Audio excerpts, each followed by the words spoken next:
Olá, este é o STJ Entrevista, um programa do Superior Tribunal de Justiça para debater com especialistas temas relevantes tanto nas discussões jurídicas e acadêmicas quanto no dia a dia da população.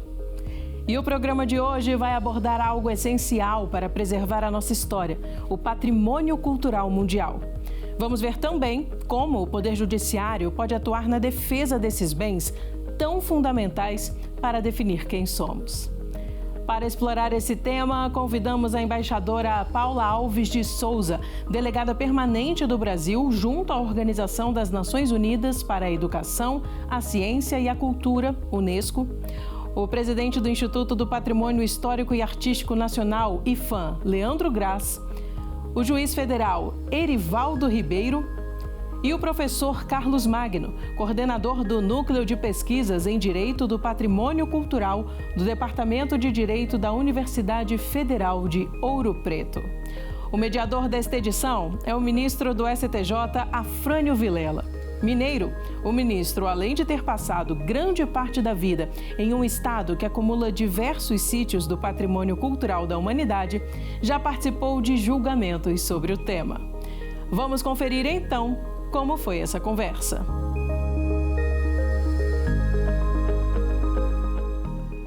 Olá, começamos mais um STJ Entrevista. Desta feita, agradecendo as presenças da embaixadora da UNESCO, Paula Alves de Souza, do juiz federal Erivaldo Ribeiro, do professor Carlos Magno e do presidente do IPHAN, Leandro Grass. O tema da nossa conversa de hoje é o patrimônio cultural mundial, a necessidade de proteção desses bens para esta e para as futuras gerações, e como um judiciário forte e atuante pode ajudar nessa preservação. Eu começo perguntando à embaixadora Paula e já agradecendo a presença também. Qual a importância da Convenção do Patrimônio Mundial? Por que ela foi criada? Perfeito. Ministro, muito obrigada. Obrigada pela oportunidade de poder falar um pouco como embaixadora do Brasil junto à UNESCO, onde eu defendo os interesses brasileiros junto à organização. Para falar mais detidamente sobre a convenção, entre as convenções da UNESCO, são 6 convenções, e essa é a convenção que cuida do patrimônio cultural e natural da humanidade. É interessante contextualizar, no fundo, como surge a convenção, porque dirá mais claramente sobre o seu significado, sua importância. Na realidade, a convenção parte de um processo muito interessante de uma cooperação multilateral de diversos países em torno da defesa de patrimônio cultural no Egito, que ia ser represado por uma grande represa que ia ser construída em Assuã. E houve uma mobilização de cerca de 80 milhões de dólares, a gente está falando ainda da década de 60 do século passado, onde houve justamente uma mobilização para retirar essas peças enfim, de um histórico egípcio, são monumentos que foram replantados em outra área, uma área um pouco mais alta, então eles não foram foram protegidos nesse movimento. E a Unesco teve uma participação muito importante nessa colaboração internacional, e daí, no fundo, surge a convenção. É uma convenção de 1972, na realidade a represa se conclui em 70, em 72 tem a convenção, e tem como objetivo isso, a defesa do patrimônio cultural e natural da humanidade, aquilo que é representado, que é importante, que tem a sua importância universal entre todos nós. E o Brasil, desde então, sempre foi extremamente atuante, com hoje, 23 itens, elementos inscritos na lista de patrimônio mundial. Presidente do IPHAN, presidente Leandro, na sua opinião, o que está estabelecido na Convenção de 1972 é suficiente para a preservação para esta e para as futuras gerações desses bens culturais? Ministro, primeiro, obrigado pela oportunidade de estar aqui com todos vocês.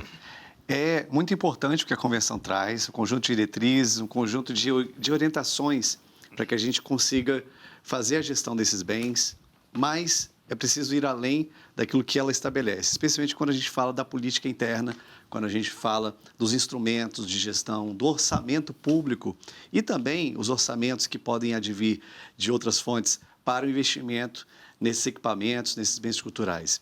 Então, desde que nós chegamos no ano passado, o esforço de trazer mais as prefeituras, por exemplo, para um diálogo sobre a preservação desses bens, de nós tentarmos envolver a sociedade, promover a educação patrimonial, por exemplo. A sociedade é a primeira guardiã do patrimônio. Se a gente não tem as comunidades envolvidas, fica muito difícil nós conseguirmos avançar. O próprio setor privado, alguns desses bens são centros históricos, cidades inteiras como Brasília, Ouro Preto, Olinda, Diamantina, Salvador, que demandam, para além de um espírito de preservação, demandam normas, demandam aplicações do ponto de vista do desenvolvimento urbano, da economia local, que façam sentido e estejam em sintonia com a Convenção. E, óbvio, também tem sido muito importante a relação com o próprio Poder Judiciário, com os órgãos de controle, para que a gente possa evoluir. O Poder Legislativo também tem nos auxiliado bastante. A ideia é que a gente crie um senso de corresponsabilidade, porque esses bens não vão ser preservados a partir única e exclusivamente dos órgãos de patrimônio, porque eles são bens multifacetados, têm uma complexidade de variáveis, por vezes ambientais, urbanísticas, culturais, econômicas, que têm que estar conjugadas. Ali tem pessoas, acima de tudo. É importante lembrar que patrimônios são pessoas. Então, não tem como a gente fazer a preservação descolada da participação social, por exemplo, do envolvimento das lideranças locais, das pessoas que estão ali no território. Então, eu acredito que a Convenção ela é um instrumento fundamental, ela traz todas as orientações, mas quando a gente vai para o processo de gestão, é preciso olhar nessa complexidade, nesse envolvimento de vários atores. Perfeito. Juiz federal Erivaldo, em 2023, o STJ, juntamente com a Unesco, realizou um simpósio para homenagear os 50 anos da Convenção de 1972. O que o senhor poderia nos trazer a nível de resumo sobre esse acontecimento? Obrigado, ministro. Agradeço também a oportunidade de estar aqui com todos esses participantes. Enfim, o simpósio, ele tratou com riqueza de detalhe das questões relativas ao patrimônio cultural, ao patrimônio natural, em comemoração aos 50 anos da Convenção. E também, no contexto do simpósio, nós fizemos a primeira jornada sobre o patrimônio cultural. E foi interessante que 15 dias antes do início do simpósio, nós já iniciávamos as nossas discussões sobre temas que tangenciavam aquilo que estavam sendo programados nos painéis do simpósio, né? O que eu posso destacar é a pluralidade dos componentes desse grupo de trabalho que entregou 46 enunciados debatidos, discutidos com a academia, juízas e juízes, e também com operadores do direito que cuidam desse tema na via administrativa. Posso aqui destacar a importância da participação da Procuradoria Federal, que atua junto ao IPHAN, que trouxeram, inclusive, propostas de enunciados que eram muito caros para o próprio IPHAN. E tenho conhecimento, né, talvez o professor Carlos Magno diga um pouco sobre isso, do quanto os enunciados estão hoje sendo referidos pela comunidade jurídica. Então, penso que, além do próprio simpósio, obviamente, o simpósio internacional, eu acho que a jornada ela prestou uma grande contribuição à comunidade jurídica ao escrever entendimentos importantes para os operadores de direito nesse tema do patrimônio cultural. Perfeito. O senhor se lembra de alguns temas que foram abordados, que foram convertidos nesses enunciados? O senhor poderia nos citar como importantes? A questão quilombola. São vários enunciados que tocam na questão quilombola, a preservação dos sítios, reminiscências, acho que são enunciados importantes. A língua enquanto bem cultural, também a preservação da língua, a liberdade de se expressar na sua língua materna, isso parece-me que foi um enunciado que eu sempre destaco. Uma leitura ou releitura do artigo 225 da Constituição, uma proposta de enunciado do desembargador Caetano, do Tribunal de Justiça de Minas Gerais. Ele vem uma proposta de dizer que o todos do 225 também se referem não só às pessoas, mas também aos bens naturais, né? Então, acho que isso são discussões, né, que antecipam também o entendimento que, posteriormente, nós teremos na via judicial, porque não é uma questão ainda sedimentada na via judicial. Obviamente, esse simpósio ele teve a participação efetiva do Conselho da Justiça Federal. Muito obrigado pela resposta. Professor Carlos Magno, falamos ainda há pouco, né, sobre uma ação efetiva do Superior Tribunal de Justiça, que é um tribunal da cidadania, foi criado pela Constituição para isso, dentre outros assuntos, com o Conselho da Justiça Federal na realização do simpósio. Qual o papel do Judiciário na defesa do patrimônio cultural? Obrigado, ministro. Um cumprimento a todos. Eu tenho que dizer, ministro, por favor, mas eu estou muito feliz do STJ, da TV Justiça, ter assumido essa pauta de discussão do patrimônio cultural. Eu sou professor de Direito do Patrimônio Cultural lá na Universidade Federal de Ouro Preto e é importante perceber que, entre tantos direitos sociais, o patrimônio cultural assume também um protagonismo como um elemento relevante para a caracterização da sociedade brasileira, que às vezes é até muito carente de identidades e de referências. Eu entendo, ministro, que o direito não devia ter que tratar de patrimônio cultural. Eu, na verdade, digo até que é uma pena quando o direito tem que falar, protejam o patrimônio cultural. A nossa relação com o patrimônio cultural é uma relação de afeto e deveria ser uma relação de afeto. Eu cuido e eu protejo porque aquilo é importante para mim, como uma pessoa membro de uma localidade e como uma pessoa que se relaciona, o Leandro disse muito bem, com outras pessoas também. No entanto, mesmo não devendo, e o direito é um dever ser, que bom que o direito assume esse papel também, o judiciário brasileiro assume esse papel quando a gente não vê na realidade o devido zelo e cuidado com o nosso patrimônio. Então, aquilo que talvez deveria ser última ratio, às vezes é prima ratio. E eu entendo que é uma etapa. O nosso esforço e o nosso trabalho é para que o direito assuma um protagonismo cada vez menor. Mas o patrimônio cultural ele não é só a soma de todos os bens culturais de um lugar, mas é como eles se interagem também. E o direito não é ele que diz o que é patrimônio, mas ele precisa compreender bem o que é patrimônio cultural para conseguir fazer uma tutela melhor. São vários exemplos. Lá em Ouro Preto, às vezes a gente olha para um templo e acredita que o templo por si só é o patrimônio cultural. Mas não, são as celebrações que também acontecem nesse templo. É o acervo desse templo. Se falta um elemento para melhor compreensão desse templo, a gente pode estar prejudicando a própria proteção do patrimônio cultural. E o judiciário, assumindo esse papel de entender o patrimônio cultural como um direito fundamental, como um direito humano, é importantíssimo. E eu, para além de tudo, estou feliz da TV Justiça hoje estar assumindo essa pauta também. Nós poderíamos dizer que esses direitos fundamentais da área cultural, eles não têm fronteira, não é verdade? Então, eu queria que o senhor falasse um pouquinho sobre as convenções internacionais, principalmente aquelas que têm força normativa aqui no Brasil. Sim.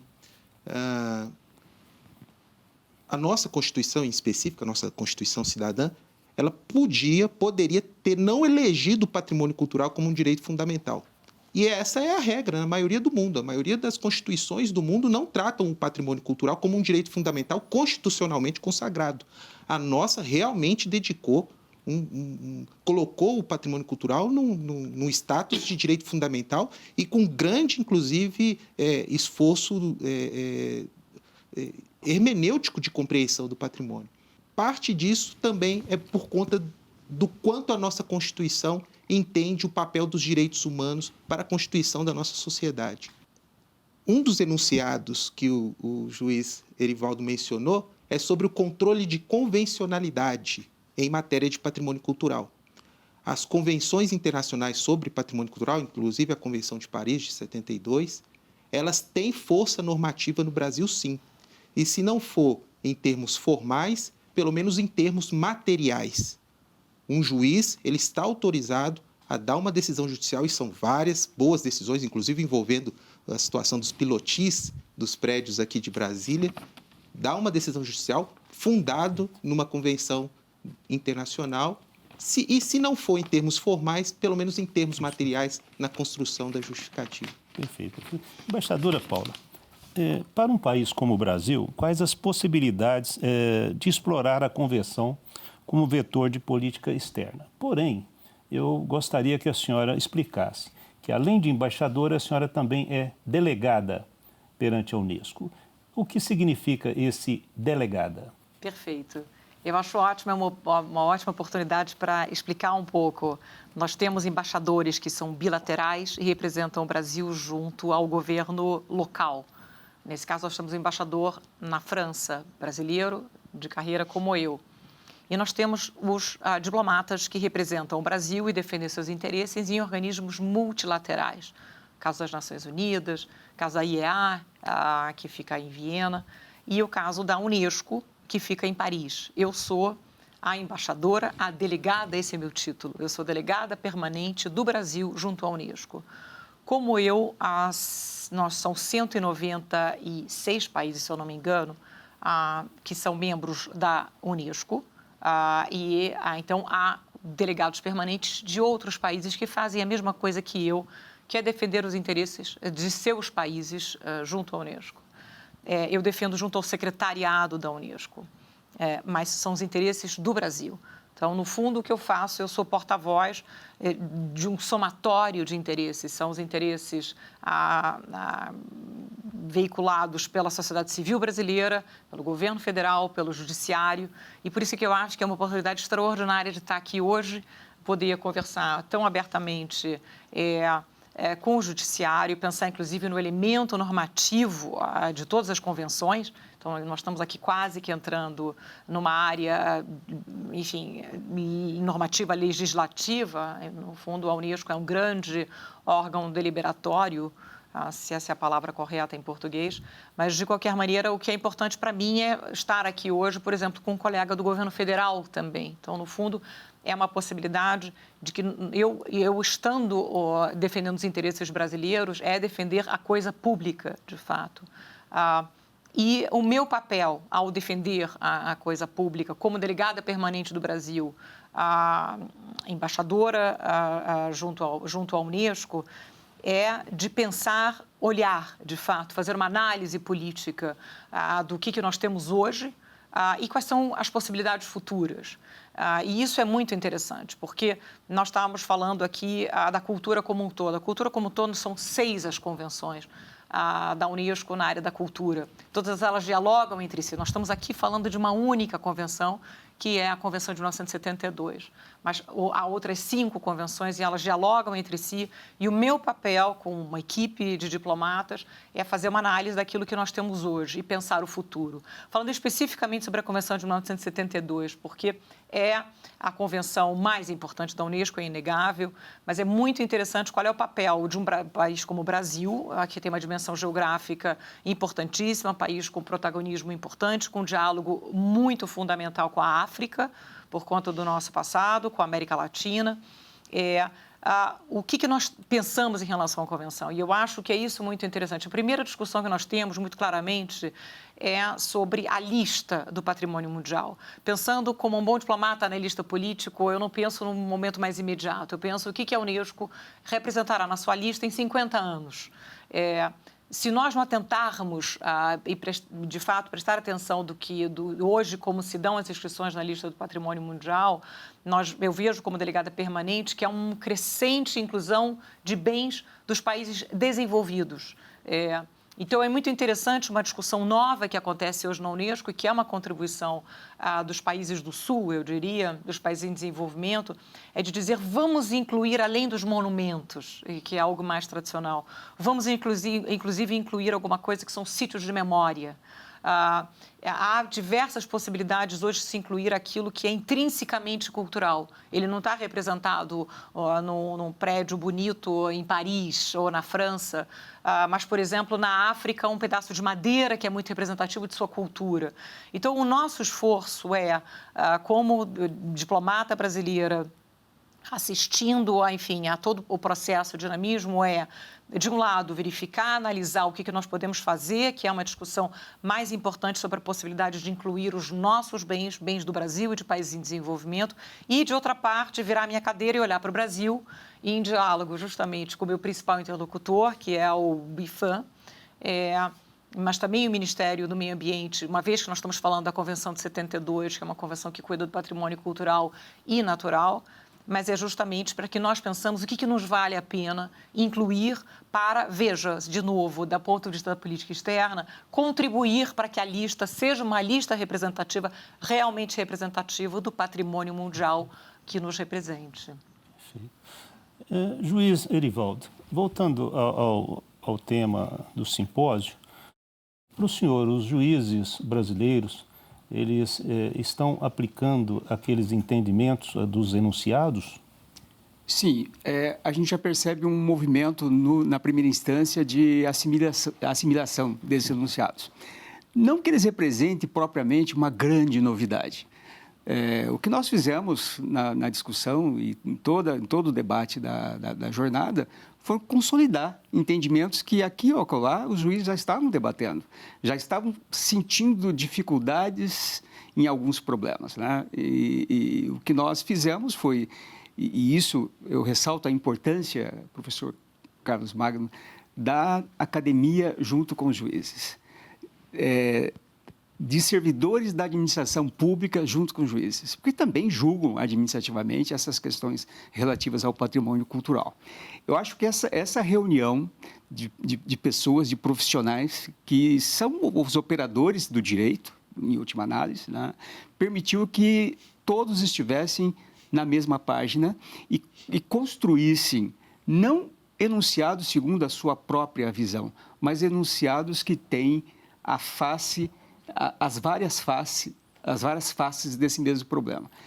O senhor acha, então, que a jurisprudência ela é evolutiva e propositiva rumo à defesa do patrimônio, é isso? Perfeitamente. Nós temos uma regra, ministro, em todas as jornadas do Centro de Estudos Judiciários, nós temos uma regra que nós não discutimos enunciados que tangenciam questões pacificadas pelo Supremo Tribunal Federal ou pelo Superior Tribunal de Justiça.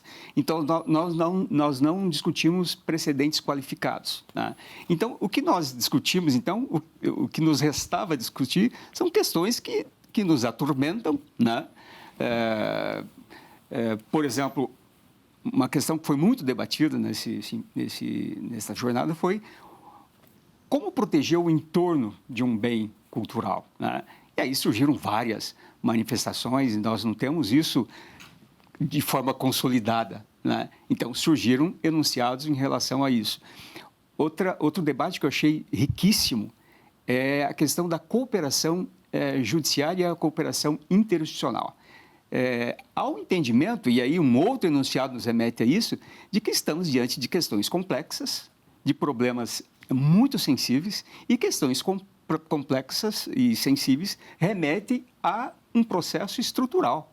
O processo estrutural, ele exige esse diálogo interinstitucional, exige esse diálogo entre órgãos da administração, entre a administração e a sociedade civil, entre o judiciário e a sociedade civil, né? E por isso nós conseguimos construir alguns enunciados que tocam essa questão.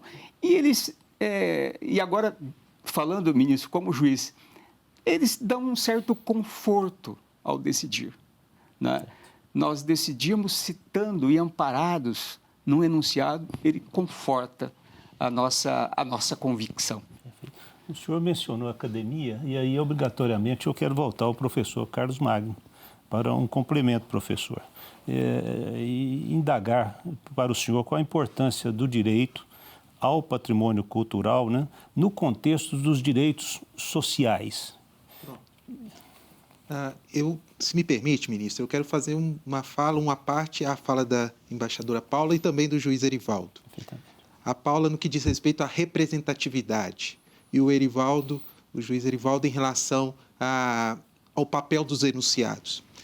Um exemplo também, só para somar, um exemplo que ficou muito marcante foi em relação ao patrimônio cultural inventariado. Existem vários instrumentos de proteção ao patrimônio cultural. E aí eu vou de encontro à pergunta no que diz respeito ao papel do direito. O inventário é um deles, e que não é exatamente bem compreendido no nosso país, porque não existe regulamentação. Ele é previsto constitucionalmente, mas não tem regulamentação infraconstitucional, pelo menos federal, em matéria de inventário. E não era raro nós nos depararmos com decisões judiciais que não garantiam a proteção cultural ou a proteção jurídica do bem inventariado, só do bem tombado. Mas a embaixadora Paula, ela deixa bem claro, patrimônio cultural não é aquilo que administrativamente é dito como tal. O exemplo do pedaço de madeira, e para mim significa muito, porque aparentemente é algo que você não atribui valor cultural, mas pode ser que para algum grupo aquilo tenha um valor até sagrado, até sacro. Então, patrimônio cultural ele vem antes do direito.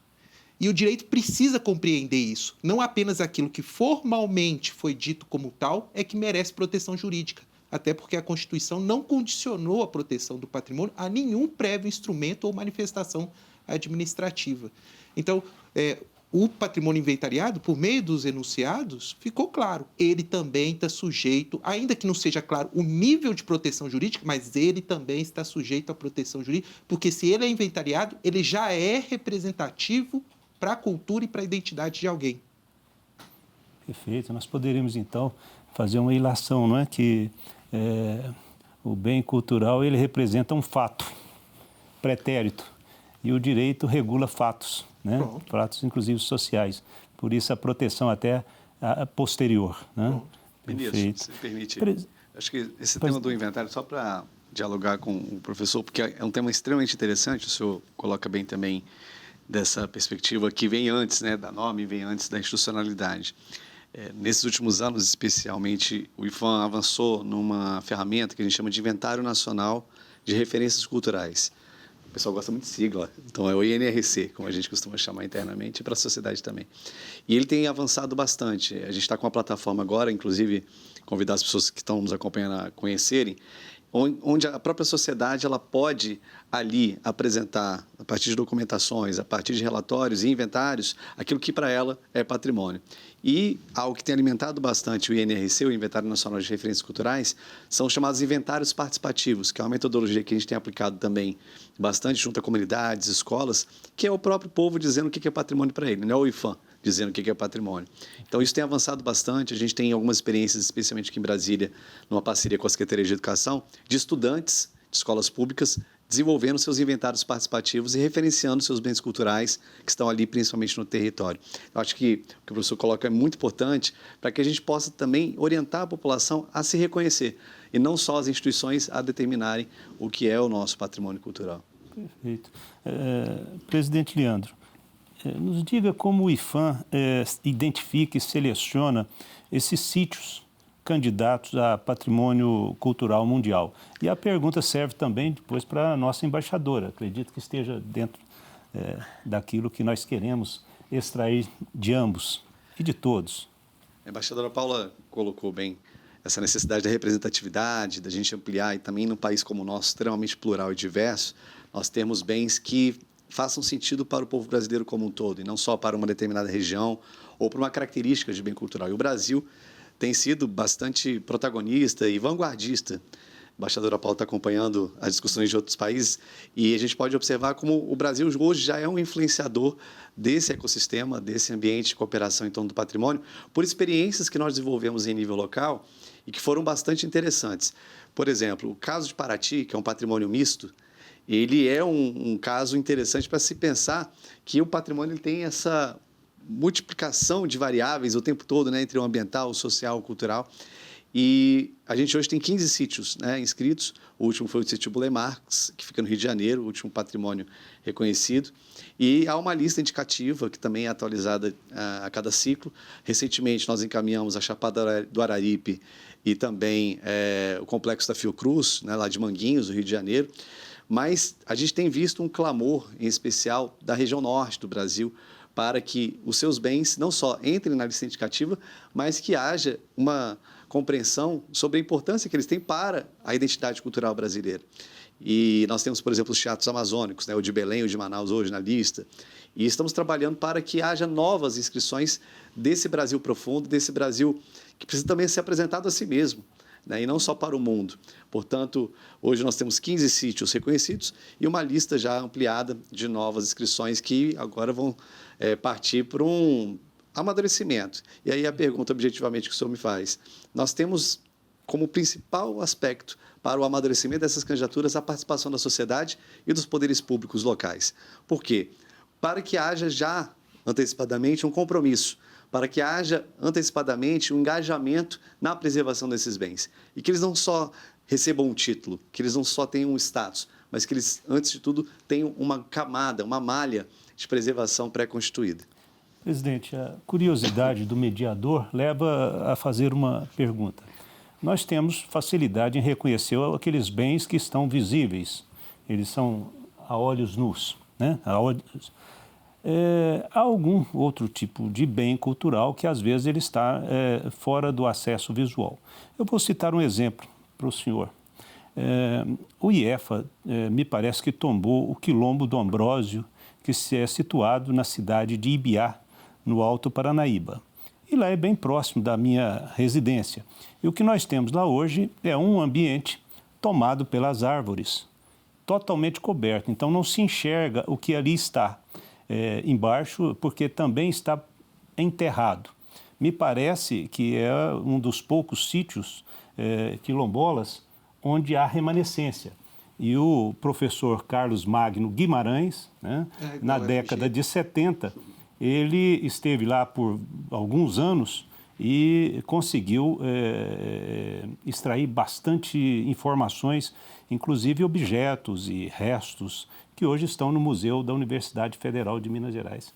Como fazer para que o povo tenha acesso a esse tipo de valor cultural que está fora dos olhos, está por baixo da terra? Ministro, super interessante essa provocação, essa questão, porque o Brasil ainda tem um patrimônio a ser revelado imenso, seja através dos sítios arqueológicos, de espaços de memória, espaços da herança, das nossas reminiscências culturais. Bom, acho que temos um exemplo bastante interessante que virou patrimônio mundial, que é o Cais do Valongo, no Rio de Janeiro. Na última década, houve todo um trabalho para que o Valongo ganhasse uma projeção, um envolvimento muito forte da comunidade que vive na pequena África, naquele território africano aqui no Brasil. São vários grupos, entidades, associações que se engajaram para que essa candidatura ela pudesse prosperar. E foi resultado da participação do IPHAN no licenciamento ambiental brasileiro. Hoje o IPHAN ele faz a avaliação de impacto sobre o patrimônio em todos os licenciamentos do IBAMA, das OEMAs, Organizações Estaduais de Meio Ambiente, também dos municípios. E o Valongo é um caso bem emblemático da importância da gente acompanhar esses empreendimentos, sejam eles públicos ou privados, e poder, a partir dali, preservar patrimônios importantes. E hoje o Valongo é um dos principais pontos da memória, da herança africana no mundo, não só aqui do Brasil. E falando também da arqueologia, né, que é uma tipologia de patrimônio ainda pouco conhecida e pouco popularizada no Brasil.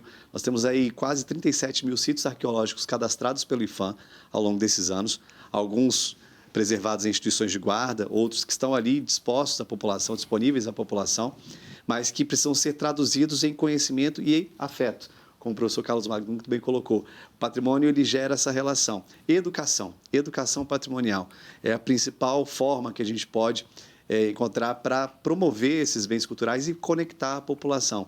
E quando eu falo de educação patrimonial, não é só nos espaços formais, nas escolas, mas, acima de tudo, nos meios de comunicação, dentro das comunidades, traduzindo todo esse conhecimento para algo que seja palatável, compreensível para o povo, que, na maior parte, às vezes nem sequer tem proximidade ou conhecimento sobre a existência dessas importantes referências culturais. Perfeito. Professor Carlos. Se o senhor me permite, ministro, é mais porque, na realidade, a sua provocação é muito interessante, porque é uma provocação também que vem um pouco para nós, que estamos diplomatas no exterior, vendo como, de fato, a Unesco tem um papel relevante a cumprir.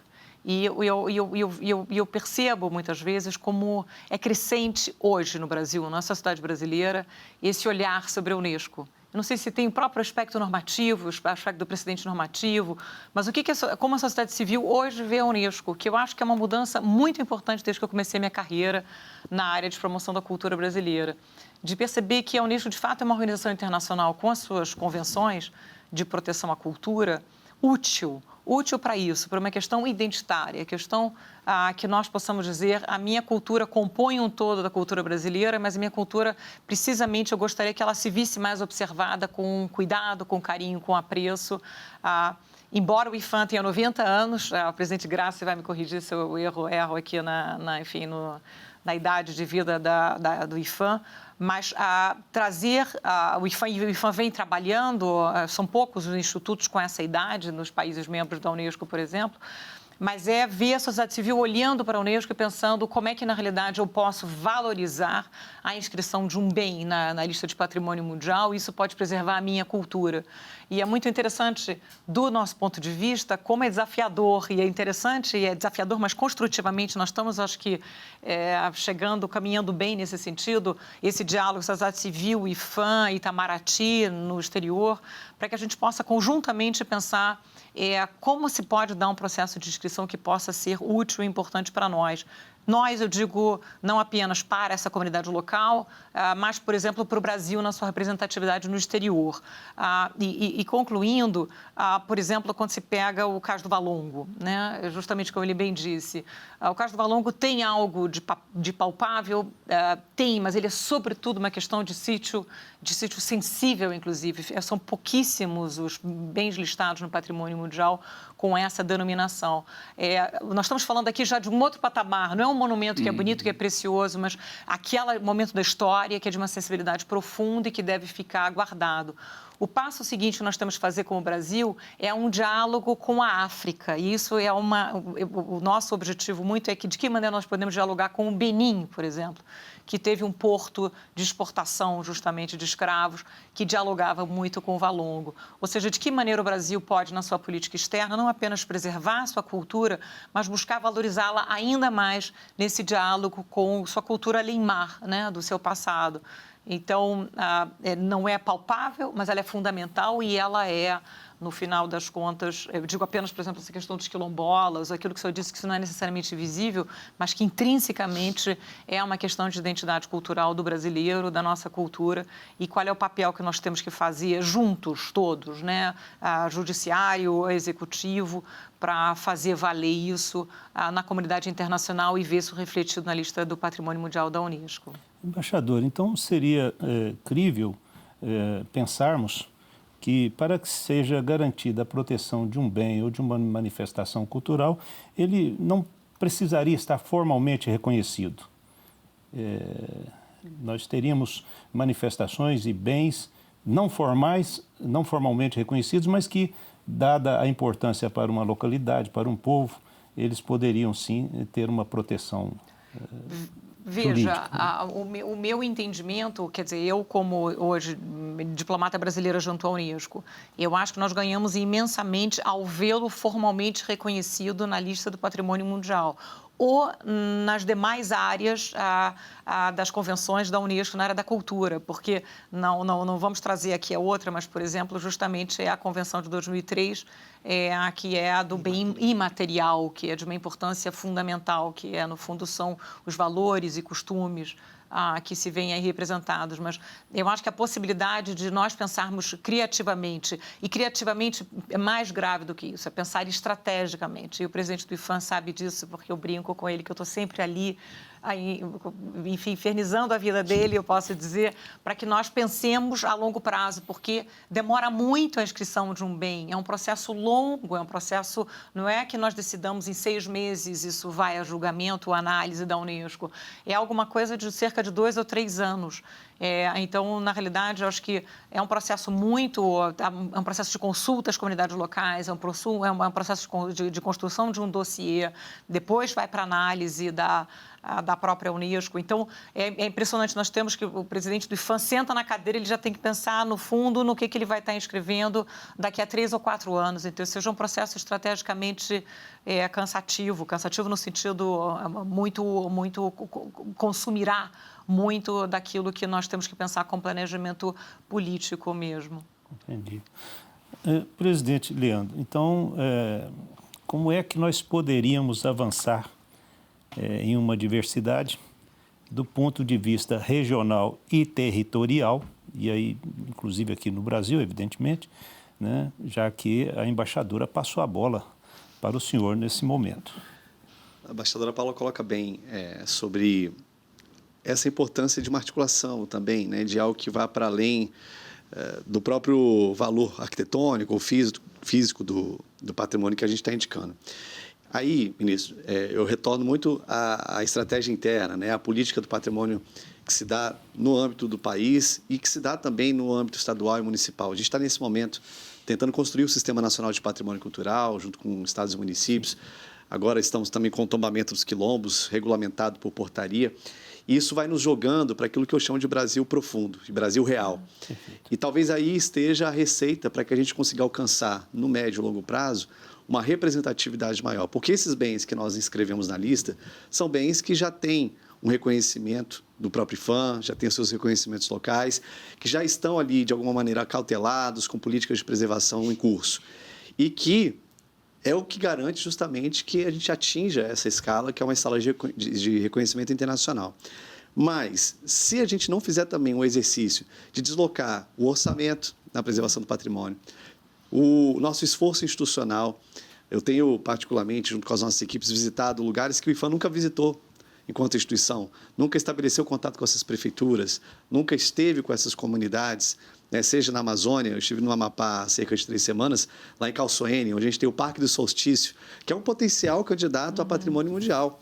É um parque que agrega um observatório astronômico indígena de quase 1000 anos atrás, urnas funerárias extremamente interessantes, que contam a história, tem toda uma dinâmica do território a partir desse sítio, que, quem sabe, pode se tornar lá na frente um bem de reconhecimento mundial, não porque apenas ele está na Amazônia, mas porque ele conta sobre a história da humanidade, da América Latina, das Américas como um todo. Então, aí que eu acho que está essa mudança de paradigma, que é olhar para além da própria estética, que é olhar para além da própria qualidade técnica que aquele bem carrega na sua construção, na sua elaboração, mas olhar para o valor histórico e cultural que aquele bem expressa e o quanto ele conta sobre as comunidades ali existentes. Esse talvez seja o curso que a gente está modificando, de olhar esse Brasil, que não é só o Brasil do Sudeste, sem nenhum demérito ou desprestígio.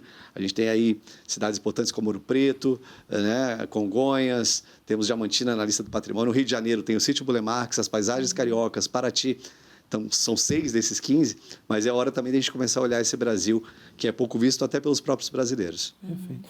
Professor Carlos Magno e juiz Erivaldo, nós somos de um estado, eu e o senhor, pelo menos, um estado de muita obra, principalmente sacra.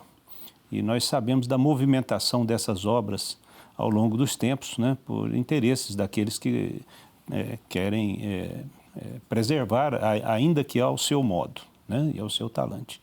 Eu gostaria que os senhores abordassem o judiciário exatamente nessa função, não só da preservação, mas também de quando for o caso, né, quando o direito determinar essa forma de buscar bens que deveriam estar acautelados em um determinado local, mas que, por uma razão ou outra, são levados para outros locais. Primeiramente, professor Carlos. Ministro, a conversa está realmente muito boa. E como que é possível a gente fazer várias ligações a partir da fala do Leandro, da nossa embaixadora, do Erivaldo, a própria provocação que o ministro colocou de um patrimônio que está enterrado. Então, ele não é patrimônio porque ele está enterrado, ninguém nem sabe da sua existência. Mas o patrimônio cultural, mais importante do que defini-lo, é compreender a sua função. E por isso que nós dizemos que o patrimônio cultural não é apenas aquilo que tem representatividade já fática para as pessoas, mas aquilo também que tem potencial de representatividade. Então, esse sítio arqueológico de uma comunidade quilombola, próximo a Ibiá, que está enterrado e que as pessoas não veem, mas ele tem um incrível potencial de representatividade. E isso também precisa ser protegido, e ainda mais numa realidade como é a do Brasil. Muitas vezes, e eu não fico feliz em dizer isso, mas as pessoas não dão o devido valor que a cultura, as artes, a história merece. Nós estamos diante de por exemplo, de toda uma estrutura quase centenária de proteção ao nosso patrimônio cultural e que em vários momentos da história, inclusive momentos recentes, foi flagrantemente atacada, desmontada, desacreditada, inclusive na escolha das palavras para se referir a essa instituição. Nós temos definitivamente que fazer uma fala de defesa das instituições e das estruturas de proteção do patrimônio cultural, e em muitos cenários, inclusive como discurso de resistência. Nós estamos vendo o que está acontecendo no Rio Grande do Sul, e eu não tenho dúvida, parte da reconstrução do Rio Grande do Sul vai ser pautada também naqueles elementos que os identificam enquanto gaúchos. Eles que têm tanto orgulho da sua origem, da sua regionalidade, como nós também temos. Eu tenho para mim que as peças sacras, elas têm um potencial de representatividade, ainda que elas tenham sido subtraídas, às vezes há décadas atrás. E que eu mesmo, às vezes, uma peça, hoje 60%, estima-se que 60% do patrimônio cultural sacro de Minas Gerais já foi dilapidado, saqueado. Nem por isso ele deixou de ter o seu potencial de representatividade. E o judiciário tem que assumir esse protagonismo de devolver esse patrimônio sacro para que ele efetivamente potencialize toda a sua capacidade de representatividade. Perfeito. Ministro, ocorreu-me aqui com a sua provocação um diálogo que nós estabelecemos na jornada, que era de especialização de unidades judiciais em matéria de patrimônio cultural. Isso é importante, essa reflexão, porque o senhor sabe que nós, magistrados, julgamos uma gama de matérias, né? O juiz que está lá no primeiro grau, nem sempre ele está numa unidade judicial especializada nessa matéria, né? Eventualmente, ele pode estar julgando uma questão criminal ou de direito civil, e julgando também patrimônio cultural e natural, né? Então, a discussão em torno desse tema na jornada serviu para estabelecermos e percebermos esse desconforto, né? O quanto nós precisamos. Basta dizer que foi a primeira jornada do patrimônio cultural que nós fizemos. Nós já temos várias jornadas no Centro de Estudos Judiciários, de Direito Civil, mais de uma, penal, processo penal, e a primeira de patrimônio cultural. Então, a meu juízo, ela recomenda que o índice 1, né, primeira jornada, siga, né, para mais jornadas, nessa mesma toada de pluralidade de participantes, né, para que a gente também alcance essa necessária capacitação, não só do magistrado, mas dos servidores também do Poder Judiciário, para que eles compreendam o valor e não incidam, né, também, não incidamos nós, todos, né, em equívocos até básicos. O professor Carlos Magno cita isso na fala dele, né, algumas colocações que se vê em decisões judiciais que não compreendeu o real alcance do que seja um bem de valor cultural. Então, eu acho que é fundamental essa discussão. É fundamental que a gente prossiga nessa capacitação, né? E que amadureçamos a ideia de especialização das unidades judiciais. Nós temos visto, ultimamente, as mudanças climáticas e exemplos terríveis para nós, tristeza muito grande, o nosso Rio Grande do Sul, né? Temos lá no Amazonas o rio Tefé baixando a ponto dos botos morrerem, né? O Rio Negro subindo 27 metros, aliás, abaixando além daquilo que seria o razoável, enfim. E, obviamente, esses eventos climáticos que vêm das mudanças climáticas, elas podem atingir bens culturais, né? Presidente, o senhor, enquanto Brasil, né? E a nossa embaixadora, enquanto mundial, embaixadora Paula, o que fazer para prevenir e resguardar possíveis bens dessas intempéries? Ministro, esse é um dos temas mais urgentes desse momento. Obviamente, as mudanças climáticas estão em pauta, estão na agenda do dia, mas o patrimônio cultural e os efeitos das mudanças sobre ele têm sido debatidos não só dentro do governo federal, mas com outros países. Inclusive, é a pauta agora da reunião do G20, que vai ocorrer em Brasília. Nós vamos ter uma atividade sobre patrimônio cultural e mudanças climáticas, porque nós entendemos que já há boas práticas e boas experiências em curso em outros lugares do mundo, e o Brasil também tem, não só em relação a esse patrimônio tombado, esse patrimônio edificado, a questão da resiliência urbana, a possibilidade de a gente também preservar comunidades tradicionais que são muito afetadas. Aqui no Brasil a gente tem 2 bens imateriais registrados, que são as práticas tradicionais agrícolas, tanto do Rio Negro quanto do Vale do Ribeira. Então, é importante a gente olhar também para essas relações que se dão para além do urbano, que se dão no ambiente rural, compreendendo isso também como um patrimônio importante. Penso que é necessário que a gente tenha uma visão sistêmica do enfrentamento desses problemas, e não apenas entender que talvez o órgão urbanístico ou o próprio órgão de patrimônio vá dar conta de tudo, até porque são variáveis que dizem respeito a outras políticas públicas. Mas, nesse caso, especificamente, a gente tem trabalhado, por exemplo, na atualização de normas. Estamos agora concluindo em Salvador, inclusive com a participação do professor Carlos Magno, de outros atores importantes. Estamos evoluindo nas normas de Diamantina, de Olinda, de Goiânia. Por quê? Porque a gente também precisa adaptar as cidades históricas para essa nova realidade das energias renováveis, de um ambiente urbano que tenha saneamento básico, que esteja pronto também para efetivar outros direitos para as pessoas. E esse avanço ele é muito importante. O patrimônio ele não é engessado. O tombamento ele pressupõe também adaptarmos esse patrimônio às novas realidades, dando a contribuição, especialmente no meio urbano, mas também no meio rural, para enfrentar os eventos climáticos. Mas a gente está com essa pauta na agenda do dia, feito não só um aprofundamento do ponto de vista técnico, mas também do ponto de vista científico, para a gente poder compreender melhor quais respostas a gente pode dar. O Rio Grande do Sul está nessa situação calamitosa, nós temos lá Santa Teresa, por exemplo, que está toda debaixo d'água, é um sítio de arquitetura colonial italiana, quase 70 imóveis. Em Porto Alegre, o Museu de Arte do Rio Grande do Sul, lá inundado, e tantos outros bens culturais. Então, é importante a gente dar as mãos realmente e se apegar à ciência. Depois de um período difícil, de desprestígio da ciência, talvez ela seja a principal ferramenta para nos elucidar os caminhos adequados. Obrigada, ministro. Daqui eu volto à minha perspectiva internacional, da minha observação no exterior. O papel, de novo, que a Unesco pode nos prestar, enfim, Brasil.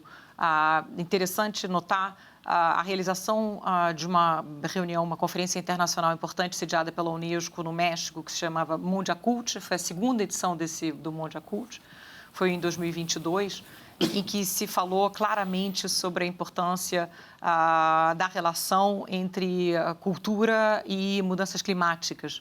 E foi muito interessante porque, pela primeira vez, ficou mais explicitamente claro a importância não apenas de que era importante preservar a cultura dentro das mudanças climáticas, mas de que maneira as tradições culturais podem preservar o meio ambiente, podem ajudar a combater justamente aquilo que seja, quer dizer, seja um jogo inverso e que é tão fundamental que a gente possa explorar justamente as comunidades locais e como elas podem contribuir para a preservação do meio ambiente.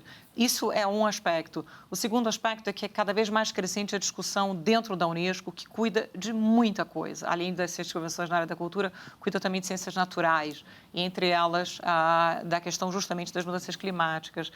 E é interessante ver a movimentação dos países, e um deles o Brasil também, para trabalhar sobre a questão da preservação cultural em mudanças climáticas.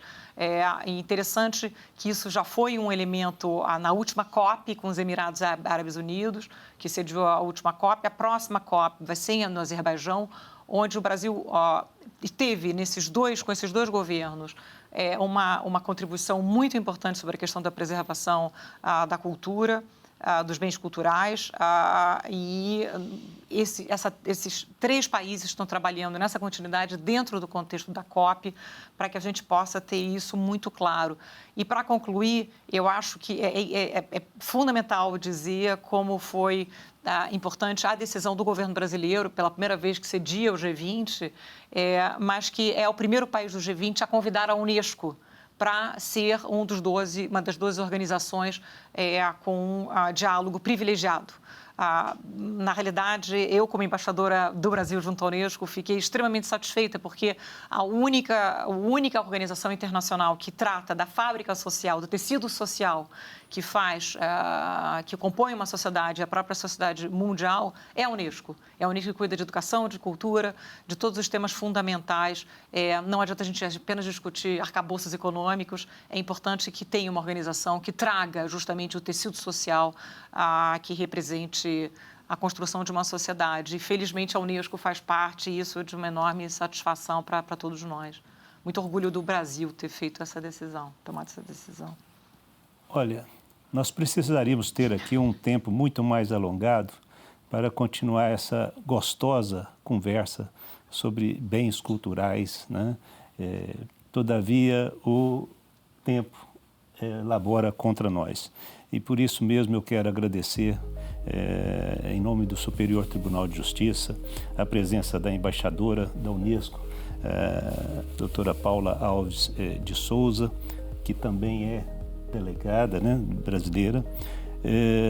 Agradecer o juiz federal, doutor Erivaldo Ribeiro, pela presença, professor Carlos Magno, também uma alegria tê-lo aqui, e o presidente do IFAM, o doutor Leandro Graça. Espero revê-los oportunamente em um programa de continuidade a esse. Muito obrigado e até o próximo STJ Entrevista. Muito obrigado. Esse foi o STJ Entrevista. Muito obrigada pela companhia e aproveito para te convidar para conhecer o canal do STJ no YouTube, onde você encontra este e muitos outros conteúdos relevantes. Te espero por lá. Até mais!